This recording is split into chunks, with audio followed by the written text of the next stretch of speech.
So, some strange feeling of unbridled nostalgia had me pick up this book to flick through the Todd McFarlane version of Spider Man that collects the comic books he wrote and illustrated sometime, I think, in the late 80s or early 90s.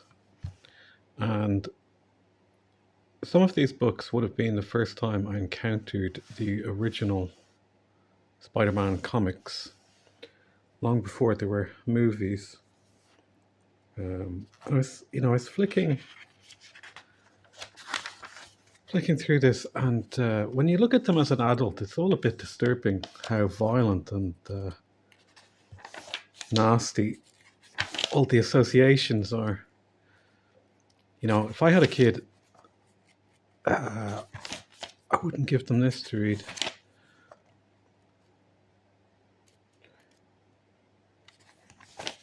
It's so strange how Spider-Man is still going and is still so popular. I don't really understand the popularity.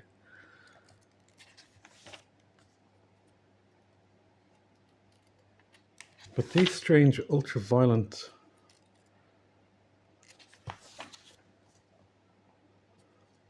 stories give me some nostalgia for that early 90s period. Now Spider-Man is all about technology and promoting the technocracy to the under 30 audience. They can't have a new film without referencing drones and facial recognition, and how Spider-Man is delighted to live as a minority in a multicultural society. But that was always there in the Marvel books going back to the 60s. And one can understand why certain groups feel it's safer to exist in a multicultural society, transitioning into a surveillance state, than in a ethno-nationalist monoculture. But anyway,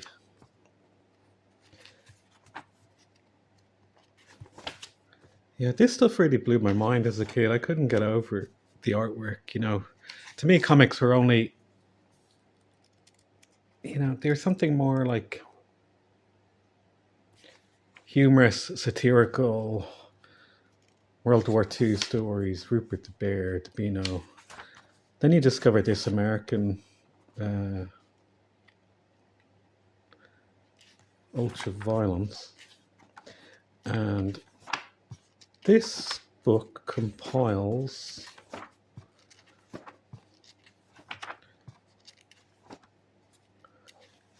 all these issues. But you know that anyway. I'm not telling you anything you don't know. But I just noticed that when we get to the end of this, it includes this edition, a crossover edition. X-Force joins Spider-Man.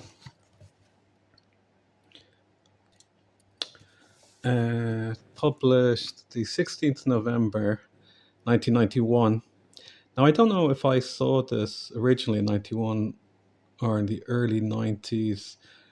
On this side of the Atlantic, we had all the Spider-Man comics published as a monthly compilation, I think. And one of the first books I remember buying as an original comic was this one. I suppose that would give away my age, because if this was 1991 and I was 1 year old, I'd be over 30. If I was 20, I'd be over 50. If I was 50 in 1991, I'd be over 80, which seems hard to believe. Okay, so the X-Force, who seem like another version of the X-Men, I don't know what that was all about. I guess to get people to buy more comics. Okay, so Spider-Man is battling sabotage, and also for some unknown reason, it's published sideways. Novelty factor, I suppose. But I remember reading this book, and I was just flicking through it, and they're fighting in New York, gradually demolishing it. And then we find the Twin Towers, with one of the towers exploded. And the dialogue, um, Cable, where's Black Tom? I thought he was standing. I thought he was standing by you when the bomb went off. So here is a bomb destroying the top of one of the Twin Towers, published 16th November 1991. And then a bomb went off in the basement of the World Trade Center in 1993. And then in 2001, they eventually had a controlled demolition to deal with all the asbestos. And someone made a lot of money on their insurance. So, what is going on here? You can say predictive programming, but it's silly to imagine that the writers or artists had any inside knowledge. It's more that ideas are passed around. You know, in our Mockingbird media, historical fact, in the ownership of Hollywood by the military industrial complex, historical fact, how all Hollywood actors and their friends, including their musician friends, are all managed by spooks. Another fact. What you see are these ideas are floating around and published. I mean, just before 9/11 happened, there's that episode of The Lone Gunman, which was a spin-off from The X-Files. So, did those X-Files writers know something was going to happen when they have the episode of a plane being remote controlled into the World Trade Center? Did they know it was going to happen? Or is that an idea that's just floating around, published, promoted? Now, there is also the idea of the collective unconscious, that ideas are there for anybody to pluck out. And I've definitely had that experience myself on multiple occasions when a psychic event is so strong in the ether, into the realm of consciousness, the non-material world. Things can be plucked out, like Carl Jung dreaming of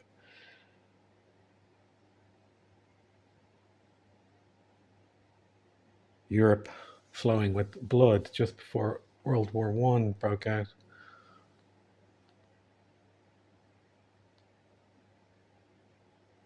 I had a quick Google of this, but all that came up was some issue of Spider-Man being a hero post 9/11. So as we look with askance back upon our innocent perceptions of the past and the current moment we resided in, we see strange attractors, nefarious machinations, and the constant massaging of our consciousness by those who wish to process us into the technocracy. It's hard not to be a bit depressed looking at how the current Spider-Man films promote technology and the technocracy, facial recognition, drones. To young people, I think it's partly giving young people the feeling that contemporary corporate culture is their culture, because every generation wants to feel they have their own music and memes and attitudes. But the further we progress into a completely corporate fascist society, meaning one where private corporations own and run everything, it means that when you're engaging in that, talking to someone on a Snapchat or a video call, everything you're doing is being mediated by corporations.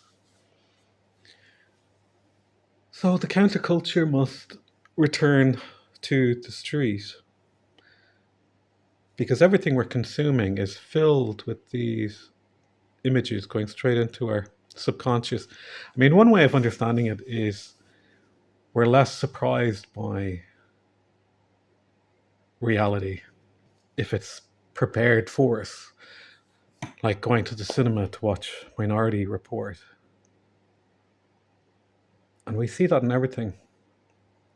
As Spider-Man now lives, or should I say, Peter Parker now lives as a minority in a multicultural society.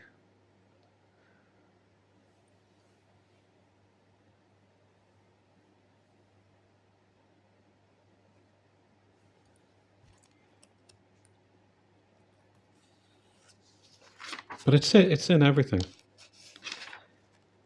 If you watch the Amazing Spider-Man films, which I think are actually far more watchable, it's just you know, such a depressing ending.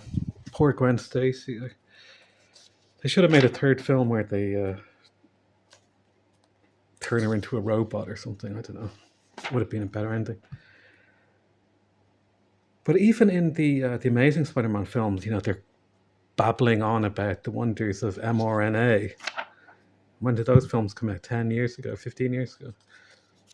It's in everything. We're just swimming in this collective soup. And the war for your mind and soul is never ending. But let's just see, before I turn this off, let's see, will the algorithm give me